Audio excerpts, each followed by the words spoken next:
मसीह यीशु के कादर और जलाली नाम में आप सबको सलाम। आप देख रहे हैं होशना टीवी चैनल और मैं आपका host pastor Zeeshan programme Shafayat में आपको खुशामदीद कहता हूं। तो अजीज़ों, आज के फिर इस प्रोग्राम में हम आपकी खिदमत में पेश हुए हैं इस गरज से कि जब आज आप खुदा के कलाम में से सीखें तो आपको अंदाज़ा हो सके कि शफायत के वसीला से ज़िंदगियों में क्या क्या खुदा के जलाली काम ज़ाहिर होते हैं। और आज के इस प्रोग्राम में फिर मेरे पास एक आपके जान पहचान वाले खादम मौजूद हैं। पास्टर तारक खान साहब हैं। सर, आपको खुशामदीद। थैंक यू, शुक्रिया, खुदा आपको बरकत दे।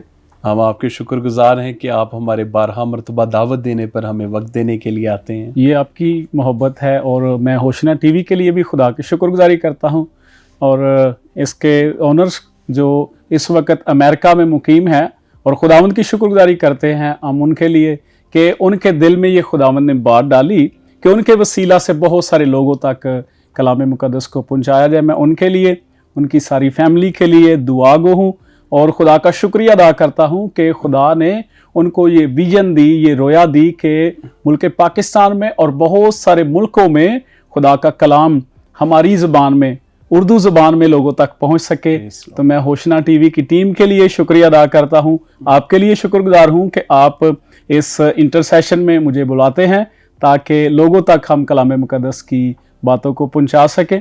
सर, ये बड़ी इनकरेजमेंट होती है जब आप हौसला अफजा अल्फाज हमारी टीम के लिए, हमारे ऑनर्स के लिए, हमारी खिदमत के लिए कहते हैं। तो कभी कभार कुछ हौसला अफजा अल्फाजों की वजह से रास्ते की तलखियाँ जो होती हैं वो कम हो जाती हैं, दिलेरी मिल जाती है, मंजिल तक जाने का हौसला बढ़ जाता है। सो हम इस बात के लिए आपके शुक्रगुजार हैं। मैं चाहूँगा कि आप हवाला पढ़ें तो ताकि हम खुदा के कलाम से इस सिलसिले को शुरू करें। शुक्रिया। आइए मेरे अज़ीज़ों, हम कलाम मुकद्दस को, खुदा के मुकद्दस पाक कलाम को पुराने अहदनामा में से पैदाइश की किताब का 20वां बाब, 20वें बाब की 7वीं आयत, एक ही आयत की मैं तलावत करूंगा।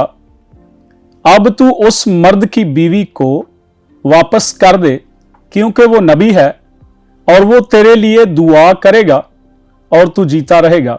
पर अगर तू उसे वापस ना करे तो जान ले कि तू भी और जितने तेरे हैं सब जरूर हलाक होंगे।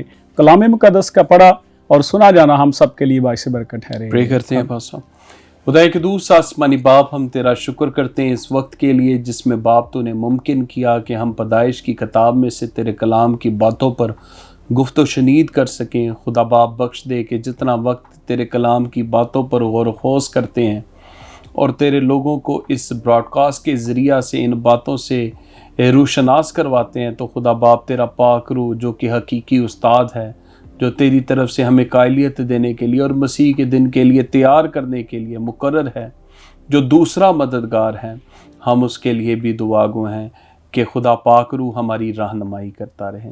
सो बाप, ये सब कुछ आपके हुजूर में मांगते हैं आपके बेटे यीशु मसीह के नाम से, आमीन। जी पास साहब, आप इसके बारे में बताना चाहते हैं कुछ? तो शुक्रिया जी, मैं ज़रूर बताने के लिए आपने मुझे दावत दी है तो मैं आपका फिर से शुक्रगुजार हूँ।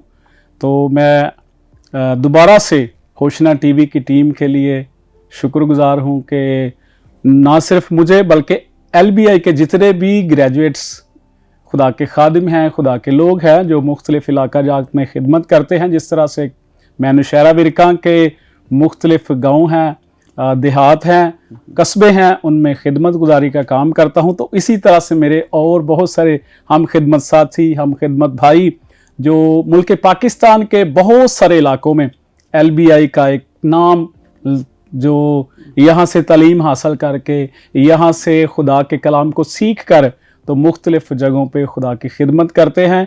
तो LBI के लिए भी हम शुक्रगुजारी करते हैं जहाँ से हमने बेहतर तौर पर कलाम मुकद्दस को सीखा है। कलाम मुकद्दस को, क्योंकि मुकद्दस पौलुस रसूल कहते हैं कि अपनी और अपनी तालीम की खबरदारी कर। अब तालीम का बहुत सारा जिंदगी में अहम रोल और किरदार होता है, उसके साथ उस्तादों का किरदार होता है। तो उस्तादों की वजह से हम पॉलिश होते हैं, हमारी तरबियत होती है, सलाहकारी होती है। तो जब हमारी सलाहकारी होती है तो फिर हम जब बाहर निकलते हैं, बाहर जाते हैं तो वाकई हम दूसरे लोगों के लिए बाबरकत होते हैं, बाइस बरकत होते हैं। तो मैंने जिस तरह से बताया कि मैं नौशहरा विरका के मुख्तलिफ गाँव हैं, देहात हैं जिनमें खिदमत करता, और उसके साथ साथ मैं PBA के साथ, जिसके बानी जनाब पादरी यूब डेविड साहब हैं, उनके साथ मिलकर खुदा की खिदमत करता हूँ। तो मैं इन सारी बातों के लिए खुदा का शुक्र करता हूँ, शुक्रिया अदा करता हूँ। आइए हम उस हवाले को सीखेंगे जो हवाला आज नाजरीन के सामने, होशना टीवी के सामने जितने लोग बैठे हैं, हमको देख रहे हैं, तो उनके लिए मैं फिर दोबारा से इस हवाले को चाहूँगा कि हम इसके बारे में सीखें, क्योंकि मुकद्दस अब्राहम जो था ये बहुत एक रूहानी शख्स था, दुआ गो शख्स था, ईमानदार शख्स था। अब बाइबल मुकद्दस जब हम पैदाइश की किताब के 12वें बाब का मुतालिया करते हैं, तो जब खुदा के साथ उसकी पहली ही मुलाकात हुई, 75 साल की उम्र में खुदा ने उसके साथ बात की कि तू अपने नातेदारों को और अपने रिश्तेदारों को छोड़ और उस जगह, उस मुल्क, उस इलाके को चला जा जो मैं तुझे दिखाऊंगा। अब खुदा ने जब बात की तो खुदा की बात को उसने सुना, सुनने के बाद सोचा, और सोचने के बाद फिर उस पर अमल करना शुरू कर दिया। तो मेरे भाई, आज पता क्या होता है, लोग बड़ा कलाम सुनते हैं, कन्वेंशन में जाते हैं, कलाम सुनते हैं, टेलीविजन हमारे बहुत सारे, जिस तरह से हमारा होशना है, इसके अलावा भी और बहुत सारे चैनल्स हैं, तो लोग सुनते हैं, लेकिन सुनने के बाद बस सुना और सुनने के बाद उसको अमल में नहीं लाते। तो इब्राहिम ने अपनी जिंदगी में जब खुदा के कलाम को सुना, पैदाइश की किताब 12वें बाब में, तो उसने उस पर अमल करना शुरू किया, इसलिए कि उसके साथ कुछ वादे थे जो खुदा ने उसके साथ किए थे। मैं तुझे बड़ी कौम बनाऊंगा, तेरा नाम सरफराज करूंगा, तू बाइस बरकत होगा, और फिर जो तुझ पर लानत करेगा उस पर मैं, खुदा कहता, मैं तेरा डिफेंस मैं हूं, मैं तेरे लिए खुद लड़ूंगा, तेरे मुखालफों का मुखालफ और तेरे दुश्मनों का।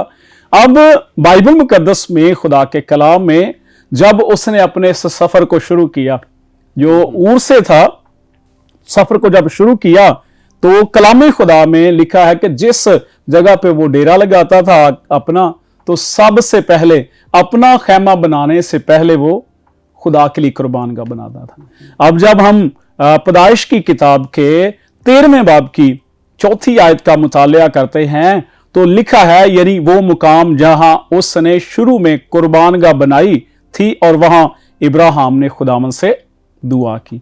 यानी जिस जगह पे इब्राहिम जाके अपने कदम रखता, अपने लोगों को लेकर साथ जाता, क्योंकि इब्राहिम के साथ उसका भतीजा, उसके और भी घराने के लोग थे, बहुत सारे लोग, मालो दौलत उसके साथ था, लेकिन सबसे पहला काम जो मुकद्दस इब्राहिम करते थे वो ये था कि सबसे पहले वहां पे जाके खुदा के लिए मज़बा बनाना, कुर्बान गाह बनानी, और फिर उसके ऊपर लिखा है कुर्बानियां चढ़ाता और फिर दुआ करता था।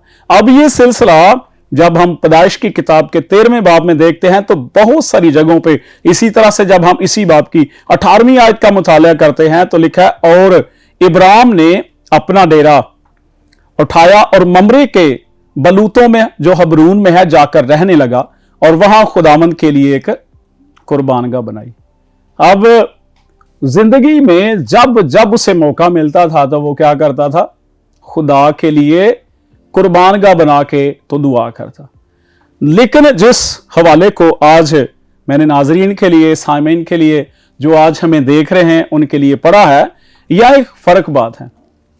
अब बहुत दफा हम लोगों के किरदार को देखकर या उनके रवैया को देखकर ना सोचते हैं शायद मैं इसके लिए दुआ नहीं करूं, मुझे दुआ नहीं करनी चाहिए। अब यहां पे जिसके लिए हमने सुना है, जिस शख्स के लिए खुदा ने उसे कहा था कि तू इसके लिए दुआ करना, अब इब्राहिम ने उसका क्या रवैया क्या था, इब्राहिम के साथ किरदार क्या था। उसने तो इब्राहिम की बीवी को अपने मोहल्ले में, अपनी जगह पर, यानी उसे अपनी बीवी बनाने के लिए वो अपने मोहल्ले में मंगवाया था, अपने घर में मंगवाया था, और इसका शायद इब्राहिम को मालूम भी ना हो, पता भी ना हो कि मेरी बीवी कहां पे है।